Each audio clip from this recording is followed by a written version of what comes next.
The sun was beginning to set behind the hills, painting the sky with soft shades of gold and orange. In a small village, tucked between dusty roads and simple homes made of clay, a woman sat quietly on the ground outside her house. Her shoulders were heavy, not from work, but from worry. The wind moved gently through the dry grass, but inside her heart, there was a storm. She was a widow. Not long ago, her home had been filled with laughter. Her husband had been a good man. A faithful servant of God, a man who loved his family and honored the prophet Elisha. He had worked hard every day, trusting that God would provide. But sickness came suddenly, like a dark cloud that covered the sun, and before anyone could stop it, her husband was gone. Death had taken him, and with him went the strength that held the family together. Now the house felt empty. The silence was loud. Every corner reminded her of what she had lost. The chair where he used to sit. The tools he once carried. The voice that used to comfort her when she was afraid. But grief was not her only problem. Debt had followed her like a shadow. Her husband had borrowed money during difficult times, believing he would repay it. He had meant well. He had planned to work harder, to make things right. But death had come before he could finish what he started. Now the debt remained, and the man who lent the money was demanding payment. The widow had nothing left to give. Her cupboards were nearly empty. Her pockets held no coins. Her strength was running low. And worst of all, the creditor had made a cruel decision.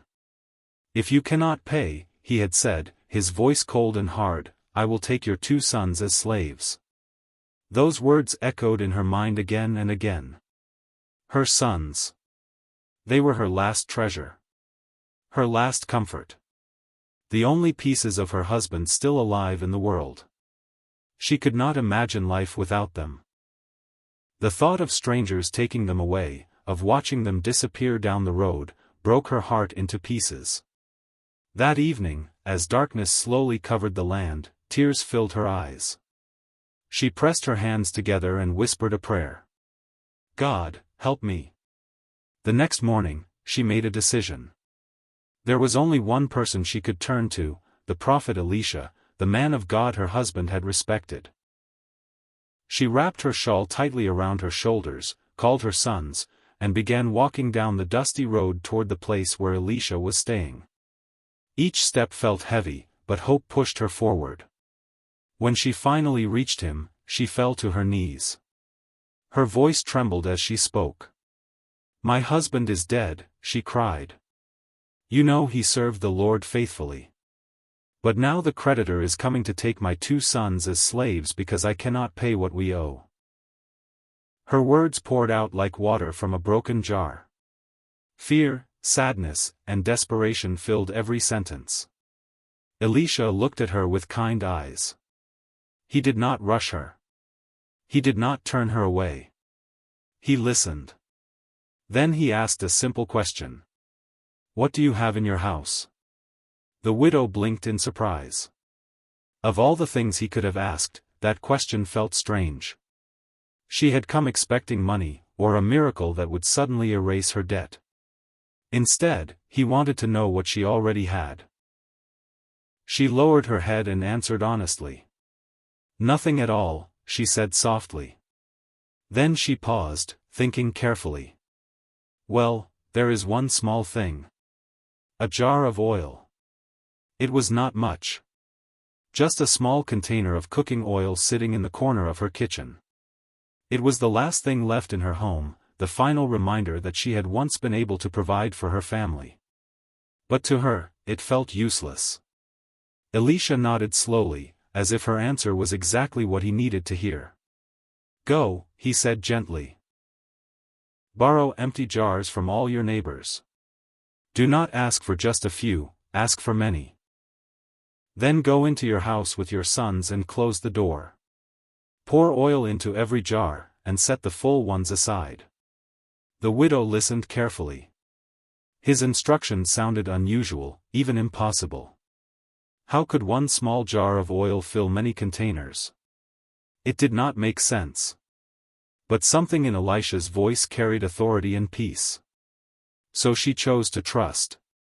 She stood up, wiped her tears, and returned home with her sons. The moment they arrived, she explained the plan. Go quickly, she told them. Knock on every door. Ask our neighbors for empty jars, any size, any shape. Tell them we will return them soon. The boys looked at each other, confused but obedient. They ran through the village, knocking on doors. Please, they asked politely, may we borrow an empty jar? Neighbors were curious. Some raised their eyebrows. Others whispered quietly. But many remembered the widow's kindness and her husband's faithfulness, so they agreed to help. Soon, jars began to arrive. Small jars. Large jars. Old jars with cracks. New jars with smooth sides. Clay jars. Wooden jars. Glass jars. They carried them carefully into the house, one after another, until the floor was covered. Every corner was filled. The room looked like a marketplace of empty containers. Finally, the boys returned, breathing hard. There are no more jars to borrow, they said. The widow took a deep breath. Close the door, she whispered. The wooden door shut with a soft sound, sealing them inside. Outside, the world continued as usual. People walked along the road. Children played. Birds flew across the sky. But inside that small house, something extraordinary was about to happen. The widow picked up her small jar of oil. Her hands trembled slightly. Her heart beat fast. She looked at her sons, and they watched her with wide eyes. Then she began to pour.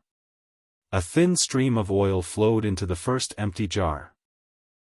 Slowly, steadily, the liquid filled the bottom. The widow waited for it to stop, expecting the small jar in her hand to run dry. But it didn't. The oil kept coming. It rose higher and higher until the jar was full. She gasped softly. "Bring me another jar," she said. One of her sons quickly handed her a second container. Again, she poured. Again, the oil flowed smoothly, as if an invisible hand was refilling the small jar again and again. Another jar filled. Then another. And another. The room grew quiet except for the gentle sound of oil pouring and clay jars being set aside. The boys moved quickly, passing empty containers to their mother, their faces filled with amazement. "Here is another one. And another. And another." The widow's fear slowly turned into wonder. Her eyes shone with hope she had not felt in a long time. Every time she poured, the oil continued. It did not slow down. It did not stop.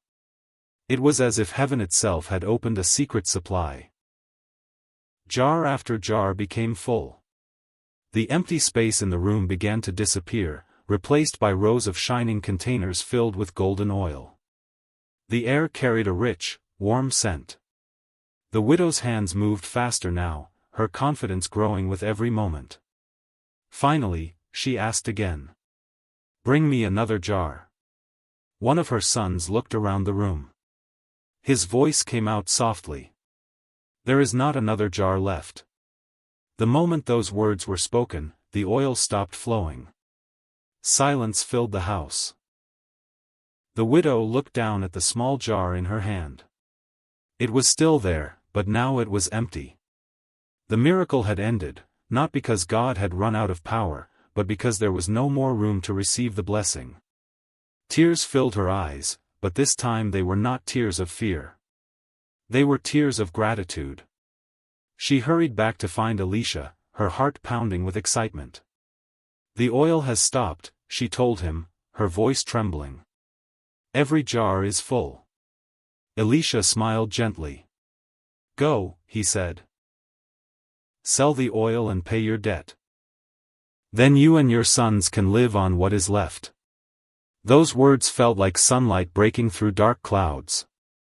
The widow returned home and began selling the oil. People came from near and far to buy it. They were amazed by its quality and abundance. Coins began to fill her hands, more than she had seen in years. One by one, she counted the money and paid her debt. The creditor who once threatened to take her sons stood silently as she handed him the final payment. There was nothing left for him to claim. Her sons were safe. Her home was secure. Her future was restored. That night, as the stars appeared in the sky, the widow sat with her sons inside their house. The jars of oil were still lined up along the walls, glowing softly in the light of a small lamp. She looked at her boys and smiled. Just days before, she had felt hopeless, certain that everything was lost. But God had seen her tears. He had heard her cry. He had taken the little she had, a single jar of oil, and turned it into more than enough. Her heart felt warm and peaceful. She realized something important that she would never forget. God does not always start with something big. Sometimes He begins with something small, something we almost overlook. A tiny jar. A quiet prayer. A step of faith.